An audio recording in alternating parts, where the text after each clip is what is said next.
ओम श्री सद्गुरुवे नमः।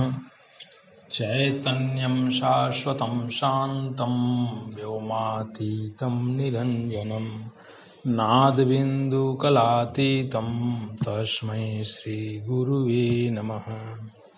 ओम शांति शांति शांति। प्रणाम भगवान। आज आनंद रस रत्नाकर में भगवान परम पूज्य ब्रह्मनिष्ठ महात्मा स्वामी श्री अखंडानंद जी महाराज कहते हैं कि इसी में परम कल्याण है। इसी में मतलब कि यह जो हमारा वेदांत ज्ञान है, जो तत्व ज्ञान है, जो ब्रह्म विद्या है, जो ब्रह्म ज्ञान है, इसी को जान लेने में और अपने स्वरूप को पहचान लेने में, इसी में ही परम कल्याण है। तो स्वामी जी कहते हैं कि यह श्रवण जो है वेदांत का बड़ा विलक्षण है। योगाभ्यास में अभ्यास साधन है, उपासना में तदाकार वृत्ति साधन है, और धर्म में धर्मानुष्ठान कर्मानुष्ठान साधन है, और वेदांत में श्रवण मात्र ही साधन है। कहते हैं कि वेदांत में एकमात्र श्रवण ही, श्रवण मनन और निधिध्यासन ही एकमात्र साधन है। तो बोले कि एक बार सुनने से तो कुछ नहीं हुआ, सुनते सुनते 15-20 वर्ष हो गए हमको। तो स्वामी जी कहते हैं कि 15-20 वर्ष हो गए तो क्या हर्ज है, और सुनो, थोड़ा और सुनो। एक बार एक महात्मा के साथ 4-5 आदमी जा रहे थे। यात्रा करते करते एक जंगल में पहुँचे। स्वामी जी तो कथा और कहानी के माध्यम से ही उस लक्ष्य तक जो है पहुँचा देते हैं। तो उसी के संबंध में कहते हैं कि एक बार एक महात्मा के साथ 4-5 आदमी जा रहे थे। यात्रा करते करते एक जंगल में पहुँचे। घोर जंगल था। अब रात को महात्मा जी वहीं ठहर गए तो उन लोगों को भी रहना पड़ा।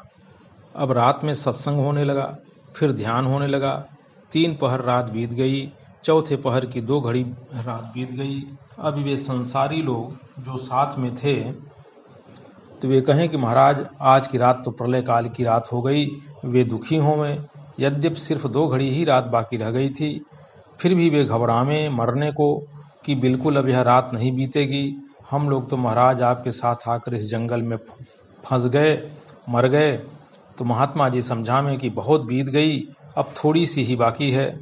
आपने 15 वर्ष वेदांत सुन लिया, थोड़े दिन और बाकी हैं सुनने के लिए। भला वैसे वेदांत में थोड़े दिन भी सुनने की जरूरत नहीं है। आपने बिना सोचे, बिना विचारे, बिना अनुभव के ही अपने को पापी पुण्यात्मा, सुखी दुखी, नारकीय स्वर्गीय एवं परिच्छिन्न मान रखा है बिना अनुभव के। कहाँ है आपका वह दुखीपना, सुखीपना जो थोड़े दिन पहले था? सुखी पना गया, दुखी पना गया, पापी पना गया, पुण्यात्मा पना गया। कौन सी चीज़ आपकी ज़िंदगी में टिकी हुई है? लेकिन आप बिना किसी प्रमाण के एक भाव को पकड़ करके बैठ जाते हैं, बिना युक्ति के, बिना अनुभव के, बल्कि अपने अनुभव के विपरीत आपने अपने को जीव के रूप में मान रखा है।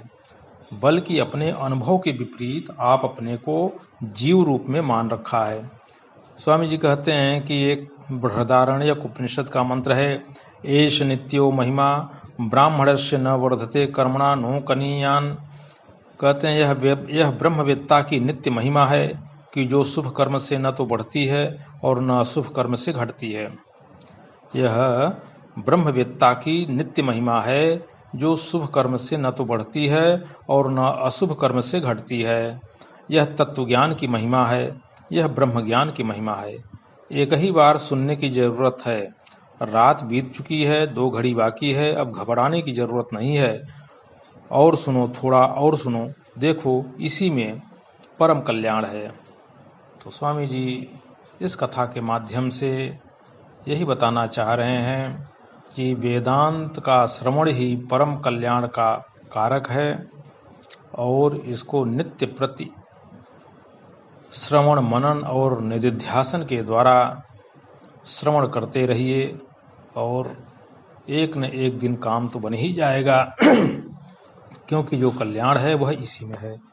तो सत्संग ही समाप्त होता है। प्रणाम भगवान।